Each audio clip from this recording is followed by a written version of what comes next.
Ahora sí, como le decía, la idea es verificar, ¿sí?, que la estrategia de concientización en ciberseguridad pareciera una estrategia coherente, complementaria y cuidado, sino principal para nuestra estrategia de ciberseguridad en las organizaciones.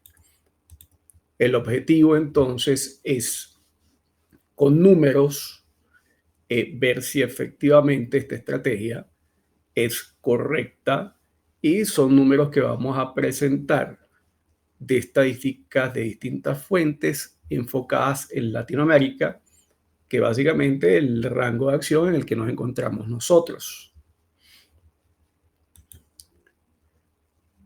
Esta primera estadística que estoy mostrando, ¿sí?, es una estadística de parte de SET, el reporte de seguridad del 2024, ¿sí? En este reporte se dice que el 30% de las organizaciones sufrió al menos un incidente de seguridad en el año 2023. Eh, Bastante alto, ¿sí? Respecto a los encuestados, evidentemente, por ESET. Pero hay algo que es muchísimo más interesante de este extracto, de esta estadística, y dice que una de cada empresa, de cada 5 empresas en América Latina, afirmaron que no estarían capacitadas o no podrían responder a un incidente en seguridad informática. Si llevamos esto a números brutos, quiere decir que 14 de cada 100 empresas no estaría preparada para poder responder a un incidente de ciberseguridad. Vamos a ir trayendo estas estadísticas en mente porque esto va a ser la base, ¿sí?, de nuestra estrategia.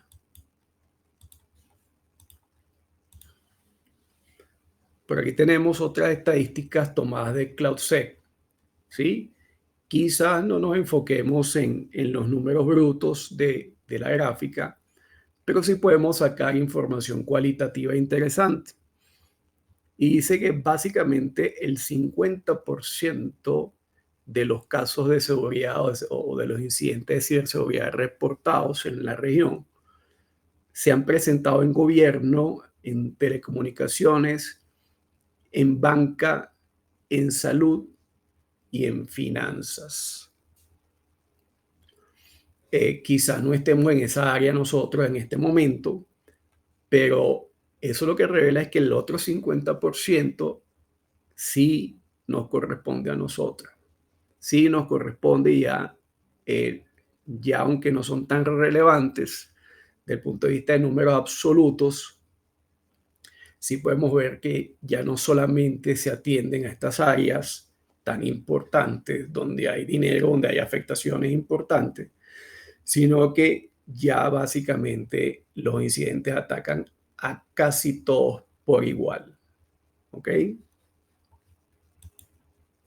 La siguiente estadística de la misma fuente nos muestra un poco cómo en Sudamérica eh, se están enfocando o se están revelando la mayor parte de los incidentes en seguridad importantes. ¿Ok? Importante, estamos hablando de incidentes relevantes de fuera de servicio, de catastróficos. ¿Ok? Y por aquí podemos ver que en la medida que evidentemente hay más instituciones y más gente, eh, hay más incidentes, y eso nos lo muestra la estadística. Estamos viendo que en Brasil y en Argentina son los dos países que han mostrado mayor cantidad de incidentes, seguidos de Perú, Colombia, Ecuador y Chile. ¿Sí? En la medida que hay más gente y mayor penetración de Internet en la gente, en las instituciones, evidentemente hay mayores oportunidades para los delincuentes. ¿Ok? Así que tengamos esto en consideración porque evidentemente esto es importante basado en la región en la cual estamos operando. Ya vamos entonces a los números que de verdad nos duelen, ¿sí? O que de verdad yo creo que son relevantes para poder sustentar la estrategia de concientización en ciberseguridad. Y esta estadística tomada de IBM dice que de aquellas exfiltraciones de datos, de esos ataques que han habido a redes sociales, a plataformas masivas, ¿sí? Donde ahí tienen gran cantidad de usuarios, de esas exfiltraciones donde se han generado o se han podido robar registros entre 2.000 y 100.000 registros, adquirir uno de esos registros puede costar alrededor de $164. ¿Qué nos dice eso?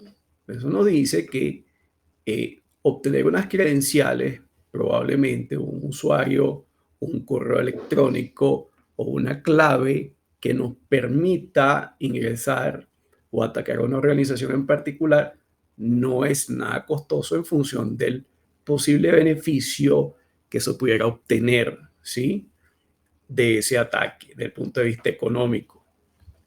Entonces, hoy día se comercializan esos registros eh, en alrededor de la centena de dólares, ¿sí? Nada costoso si estás buscando la manera fácil de atacar a una organización. El otro número que creo que nos duele un poco más a los que estamos de alguna forma del lado de la protección de las organizaciones es cuánto cuesta en promedio un ciberataque o un problema de seguridad por parte de un error o de una contribución de parte de uno de los empleados de la organización. Puede haber sido un error humano, puede haber sido una omisión, puede haber sido sencillamente una colaboración de alguien interno, pero lo que sí es verdad es que la consecuencia de dicho eh, evento de seguridad puede estar alrededor de los eh, decenas, ¿sí? Hasta centenas de miles de dólares. En este caso, según Kaspersky, estadística del 2022, estamos hablando de alrededor de $50.000, ¿sí? Y tengamos ese número en mente, ¿sí? Porque evidentemente debemos tomar aquí en la justificación cuánto nos cuesta respecto de cuánto necesitamos invertir.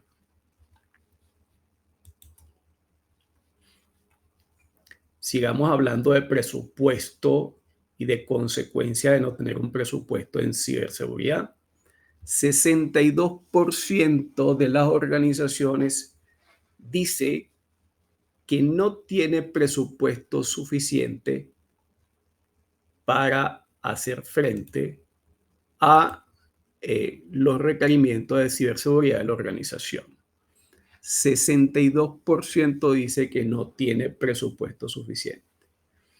Pero es que además, si tomamos las primeras estadísticas que mostré en la presentación, el 79% de los que no tienen presupuesto suficiente están en gobierno. Y gobierno son las entidades más atacadas, seguido de los mayoristas o los comercios al por menor y el área de minería que están en alrededor de un 70%. Los que más tienden a tener presupuesto suficiente, o perdón, suficiente no, a los que más le asignan presupuesto para atender ciberseguridad, estaríamos hablando de son las empresas de tecnología y las empresas de telecomunicaciones. ¿Sí? El resto de nosotros, los mortales, seguramente no tenemos presupuesto suficiente para atender nuestras necesidades en ciberseguridad. Otro punto que quiero que tengan en mente para la justificación de la estrategia.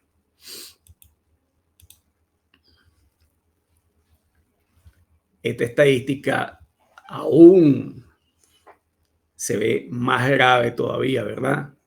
Esta fuente es Kaspersky 2022.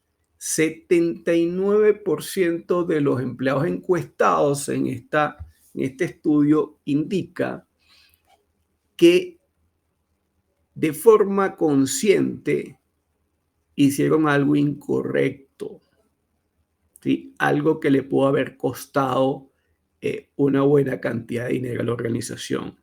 Es decir, quizás abrieron un archivo adjunto que no debieron haber abierto, quizás presionaron un enlace que no debieron haber hecho y lo hicieron de forma consciente del riesgo.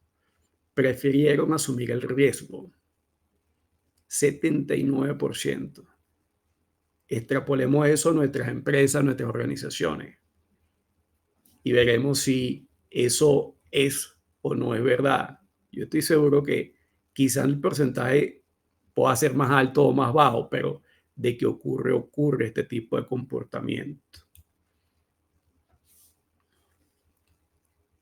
30%, misma fuente Kaspersky, 30% del malware que entra a las organizaciones entra por el correo electrónico a través de vínculos o archivos adjuntos que son falsos. ¿Sí? Tomemos la estadística atrás del 80% de los empleados que hacen clic donde no debieran o ejecutan archivos que no debieran. A raíz de ese 80% entran el 30% del malware. Quizás el resto lo logran pagar nuestras soluciones, ¿sí? De protección interna. Pero el número es alto. ¿Y cuál es el caso según la gente de SET, el reporte de seguridad de 2024? ¿Cómo entra la mayor parte del malware, ¿sí? A las organizaciones? Entran por la apertura de archivos que explotan vulnerabilidades de Microsoft Office vía correo electrónico. Te vayamos casando que podemos tener, ¿sí? De forma muy económica acceso a los correos electrónicos de los usuarios, a data que se ha exfiltrado y que vende muy económico en Internet, que tenemos colaboradores que no nos colaboran, ¿sí? Y que le podemos mandar un correo ofuscado con alguna vulnerabilidad de explotación de Office y que eso va a tener una alta probabilidad de generar un evento de seguridad en nuestra organización. ¿Sí? Vayamos sumando lo catastrófico que es mantener a nuestro recurso humano, ¿sí? Como el eslabón débil de nuestra estrategia de protección. Estadística de Kaspersky, ¿sí? De su plataforma de concientización. 80% de los incidentes de ciberseguridad se deben a los errores humanos. 80%.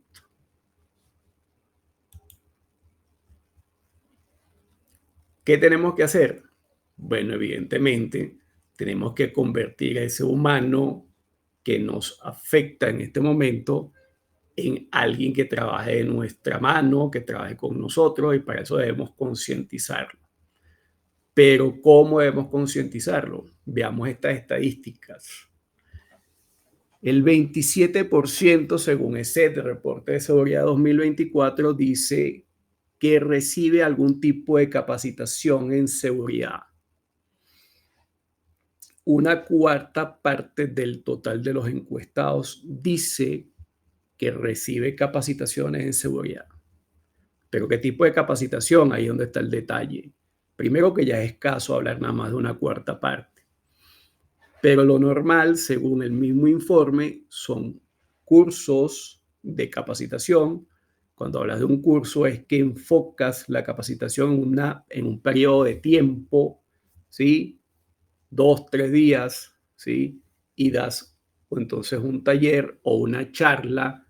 Aquí estamos viendo que el 47% dice que recibe cursos y charlas internas el 33%. Eso implica enfocar el esfuerzo en un periodo de tiempo dentro de nuestra estrategia, dentro de nuestro plan de ciberseguridad o de concientización. Y el resto del tiempo, ¿qué? ¿Qué pasa el resto del tiempo? 1 de cada 4 colaboradores, según el mismo informe, dice no sentirse capacitado para atender temas de ciberseguridad. ¿sí? Solamente el 16% dice estar capacitado para identificar ataques contra la persona, es decir, ingeniería social, phishing, engaños, etcétera, etcétera.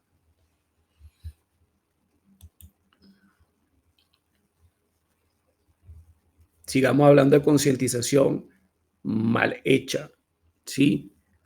42% de los encuestados en empresas que tengan más de 1.000 colaboradores dice que los programas de capacitación en ciberseguridad son inútiles y poco interesantes, según Capgemini.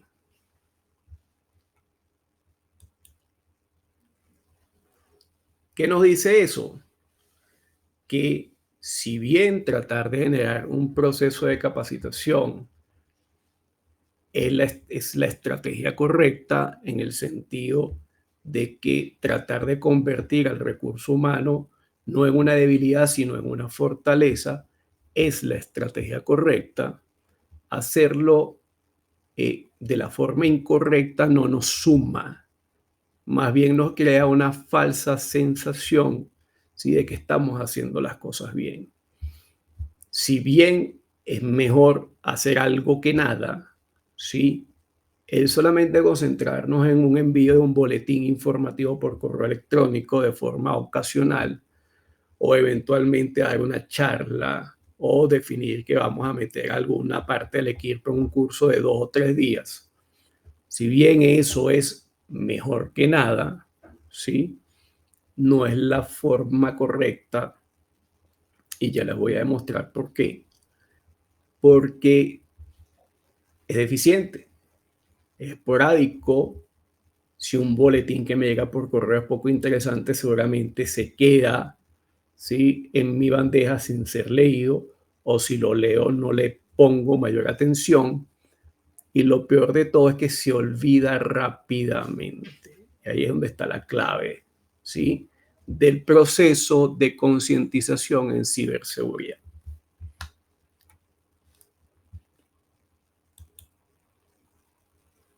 Esta curva evidentemente no tiene nada que ver con ciberseguridad, pero sí tiene que ver con el proceso de aprendizaje. Y esto lo que dice es que cada nuevo conocimiento que adquirimos, ¿sí?, que memorizamos dentro del proceso de aprendizaje, tendemos a olvidarlo más del 60% de lo aprendido en un lapso de 3 días. Es decir, si yo hoy como jefe de seguridad o responsable del área dicte una charla de una temática nueva, ejemplo de phishing, y se lo doy a todo mi equipo y lo hice el día de hoy, en 3 días la gente que asistió a esa capacitación debe haber olvidado más del 60% de lo que se dijo en esa charla. Y evidentemente, en la medida que pasa el tiempo, se olvida si no hay un refuerzo. Aquí pueden ir viendo que en la medida que van valorando y se va reforzando, cuesta más tiempo olvidar. Y ahí es donde está la clave de una estrategia de concientización de ciberseguridad. Entonces, abordar un proceso de concientización de ciberseguridad de forma puntual, individual, ocasional, no es la forma correcta porque vamos a obtener resultados de corto plazo, ¿sí?, 1 semana, 2 semanas, y vamos a tener a nuestro equipo más o menos sensibilizado, pero al cabo de un mes que no hicimos ningún tipo de refuerzo, un mes por ponerle un periodo benévolo, ¿sí? Eh, Quizá a partir de la primera semana ya habremos olvidado de qué se habló en la charla, ¿sí?, de ciberseguridad que dictamos acerca de phishing, por ejemplo. Entonces, tener ese tipo de capacitación no es la forma correcta de abordar un proceso de concientización.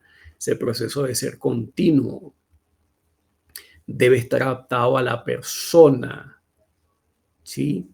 Debe cubrir lo que necesita realmente la persona y debe iniciar evidentemente con un proceso evaluativo. Debe iniciar con una medición de qué tanto sabe de ciberseguridad mi equipo, eh, la gente que trabaja conmigo, y en función de esa evaluación, entonces diseñar un entrenamiento que se pueda dictar de forma regular y repetitiva, de formas diferentes, para poder afianzar los conocimientos adquiridos. Así que el proceso de concientización en ciberseguridad debe abordar 4 fases. Una fase inicial, una fase de motivación. Necesitamos generar participación del equipo.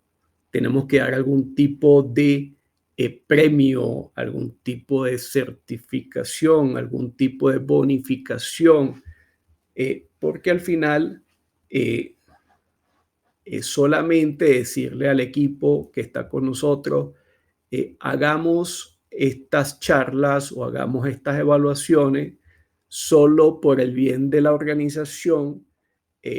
Al final somos egoístas y no nos va a dar ningún tipo de motivación. Tenemos que generar una fase inicial de motivación. Todas las personas nos motivan distintos tipos de escenarios, ¿sí? Algunos nos movemos por dinero, otros nos movemos simplemente por un proceso de mejoración, un proceso de construcción de marca personal, estamos pensando en currículum. Hay muchas formas de motivar al recurso. Hecho esto, necesitamos involucrar, luego de motivar al recurso, en un proceso de verificación e evaluación de riesgo. Es decir, necesitamos medir. Si no medimos, no sabemos entonces cómo atacar el proceso de aprendizaje. ¿Sí?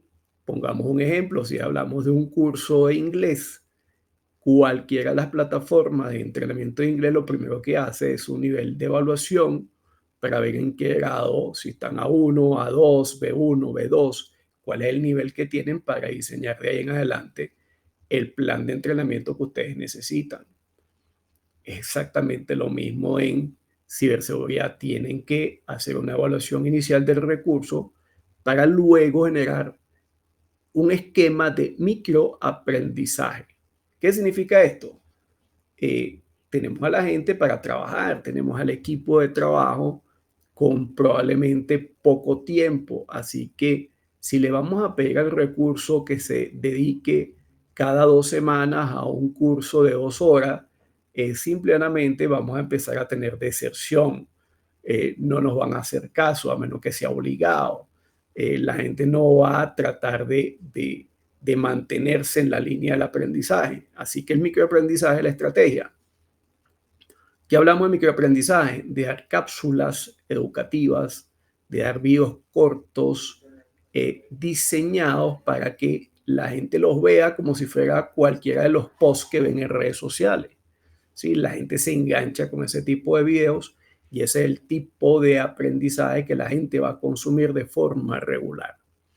Y evidentemente al final, sí, en el proceso de fijación del conocimiento necesitamos evaluar. Evaluar antes, entrenar y evaluar después. Generar alguna forma de fijación, ¿sí? Si no aplicas el conocimiento, entonces, ¿cómo sabes que aprendiste?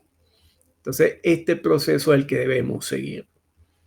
Y fíjense que estamos hablando de un proceso de aprendizaje continuo, no de una charla aislada, no de un boletín que mandamos ocasionalmente. Hablamos de un proceso educativo y ese proceso educativo debe ser asumido como una estrategia correcta de ciberseguridad. Volvamos entonces, ¿sí?, a la famosa curva del olvido, aquella otra versión de la curva. Y aquí vamos a demostrar entonces, ¿sí?, de lo que estamos hablando. ¿Cuánto retenemos en el tiempo? La primera vez memorizamos una primera repetición, una segunda repetición.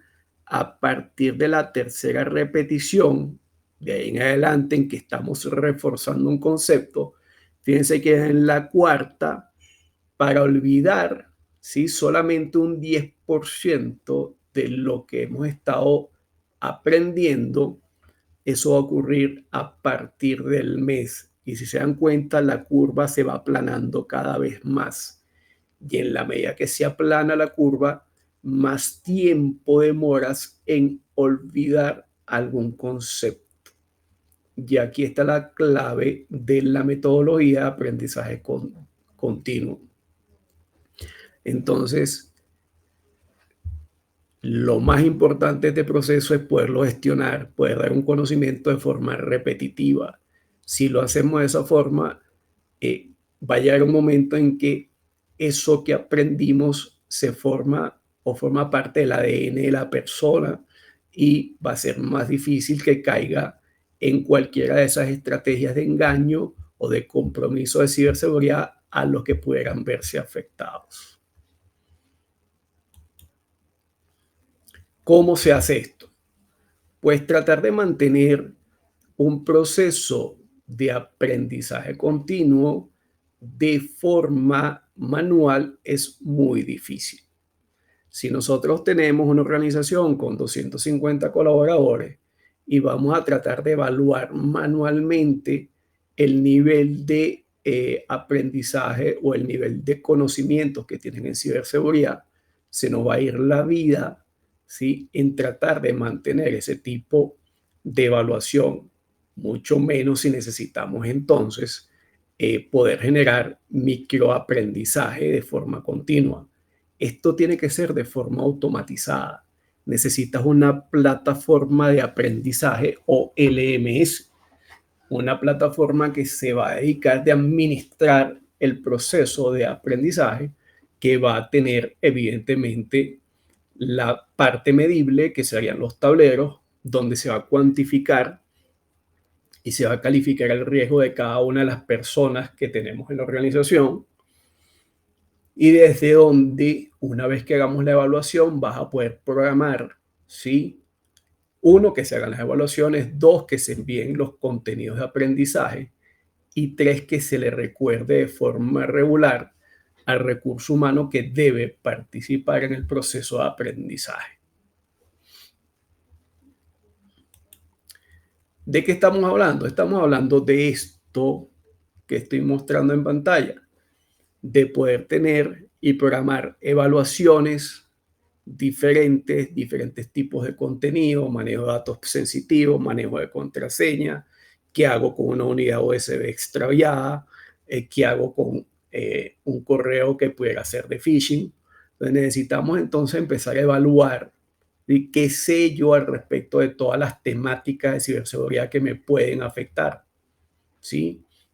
Debemos definir cuántos participantes van a estar participando en cada evaluación.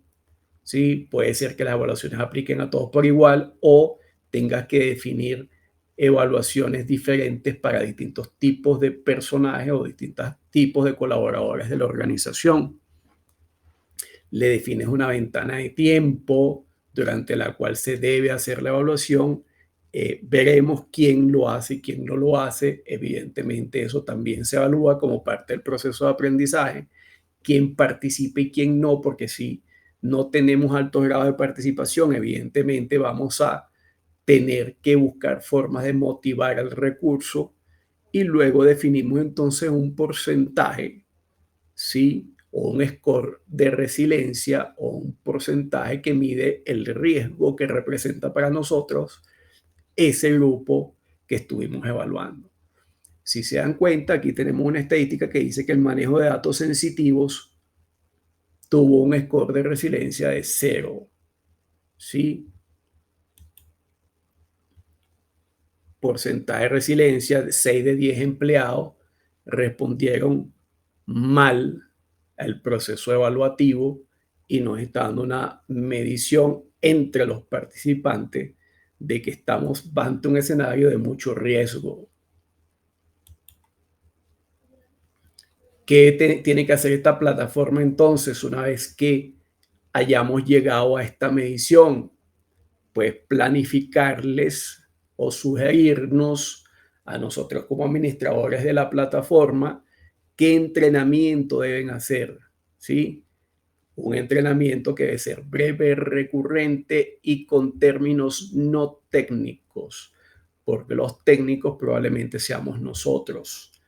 Necesitamos utilizar ejemplos de la vida diaria, algo que sea ilustrativo, jocoso, algo que sea bien corto, pero que aborde, ¿sí?, la temática que necesitamos desarrollar como concepto y generar un aprendizaje apropiado.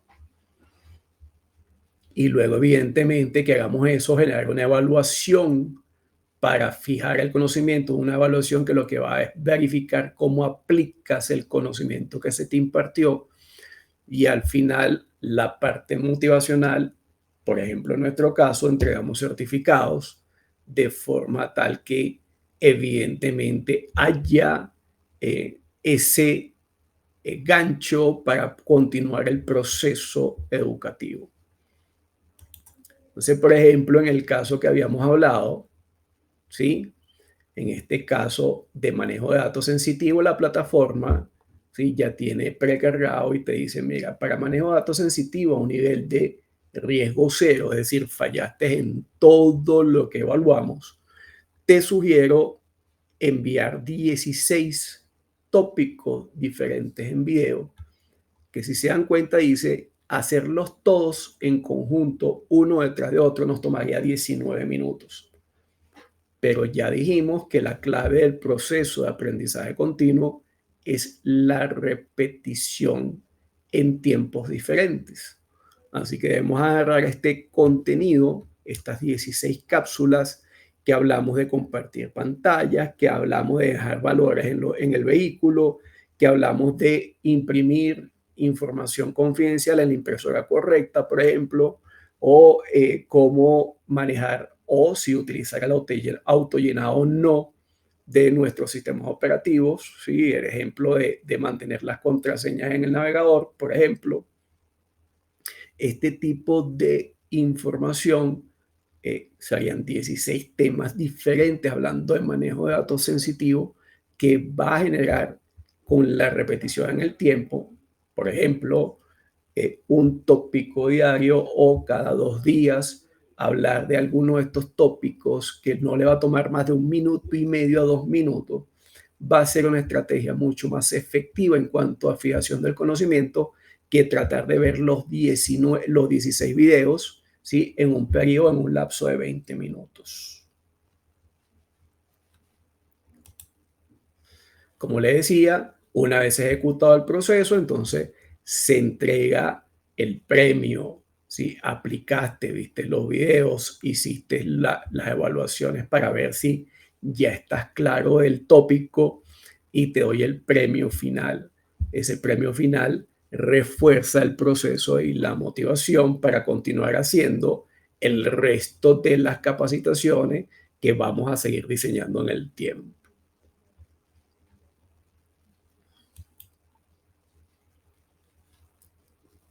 Entonces, ya llegando casi al final de el webinar, eh, hemos visto hasta ahora algo de las estadísticas que sustentan, ¿sí?, cuál es la real problemática desde el punto de vista de ciberseguridad.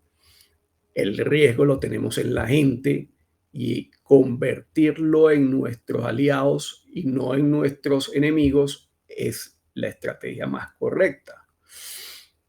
Y hacerlo de la forma gestionada mediante un sistema de aprendizaje continuo es la real forma en que se debe hacer. ¿Para qué traje esta lámina?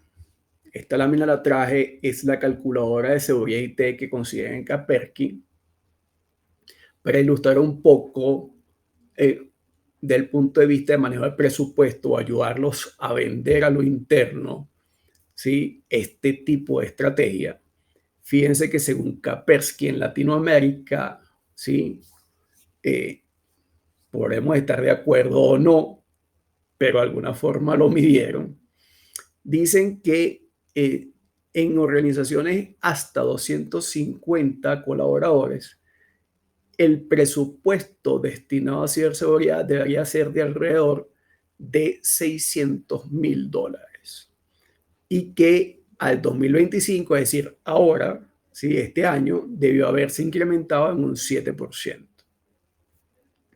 En mi caso, yo supuse, hice un estimado, ¿sí? De lo que podría eh, necesitarse como mínimo para manejar una estrategia de ciberseguridad en una organización, es decir, tener producto, un UTM, tener un EDR, tener algún sistema de correlación, un equipo que pueda ser parte de lo que es el monitoreo y hacer esa evaluación. Yo estimé que pudiera tener un costo de $100,000, 6 veces por debajo, ¿sí? Así que estamos hablando de niveles de cientos de miles de dólares para una empresa, ¿sí? De alrededor de 250 personas. El monto es alto, ¿sí? Va a ser difícil de vender, pero dijimos que el 80% de los eventos de ciberseguridad vienen por el error humano. ¿Qué pasa si una plataforma de aprendizaje la implementamos como parte de nuestra estrategia de ciberseguridad? Pues una plataforma, ¿sí? Para gestionar alrededor de 250 personas puede costar alrededor de $5,000 al año, ¿sí? Que es un 5% del presupuesto que yo había estimado, que aún así está muy por debajo del presupuesto que Kaspersky dice que sería necesario para una empresa en Latinoamérica. En ese escenario, entonces estamos hablando de que con un 5% de ese presupuesto quizás podamos convertir, ¿sí? A nuestro recurso en aliados y tratar de cuidarnos menos de sus errores voluntarios o involuntarios. Eh, Esto es básicamente el mensaje del webinar de hoy, ¿sí? ¿Qué tan importante puede ser esta estrategia desde el punto de vista de inversión o costo-beneficio de la organización? Es fundamental capacitar al recurso humano. Nosotros contamos con una plataforma de adiestramiento, un LMS, que puede gestionar este tipo de estrategia, ¿sí? Así que para quien le interese conocer al respecto, aquí ya hay algunos que lo están usando, los que están asistiendo el día de hoy, quizás no de la forma que lo habíamos planteado en este webinar. Esto le va a abrir un poco más el horizonte, pero a quien no lo haya hecho, magnífico, estamos en la posibilidad de ofrecer una prueba de concepto, ¿sí? Y esta prueba de concepto simplemente va a requerir que se pongan en contacto con nosotros a través de esta dirección de correo info@altermediosmss.net. Esto es lo que tenía para contarles el día de hoy. Sí, con eso estaría cerrando este webinar. Si tienen algún tipo de inquietud, comentario o alguna duda que quieran lanzar, lo pueden hacer por el chat, o les puedo abrir el micrófono al que quiera comentar algo al respecto. Hago un espacio para consultas y si no, cerramos entonces el webinar.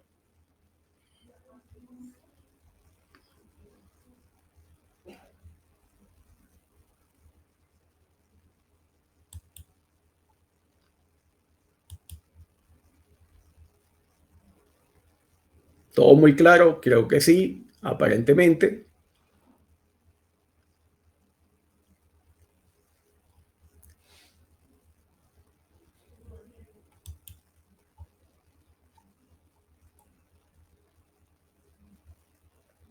Si ha sido así, entonces espero que haya sido de provecho la presentación.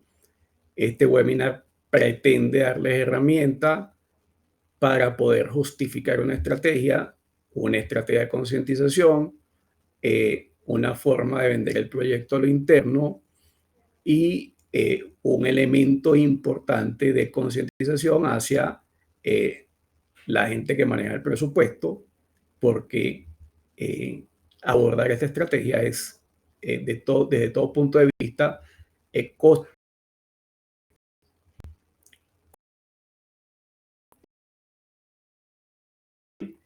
y estaremos pendientes para el próximo webinar que vamos a dictar el próximo mes de abril. Saludos a todos, muchas gracias por asistir.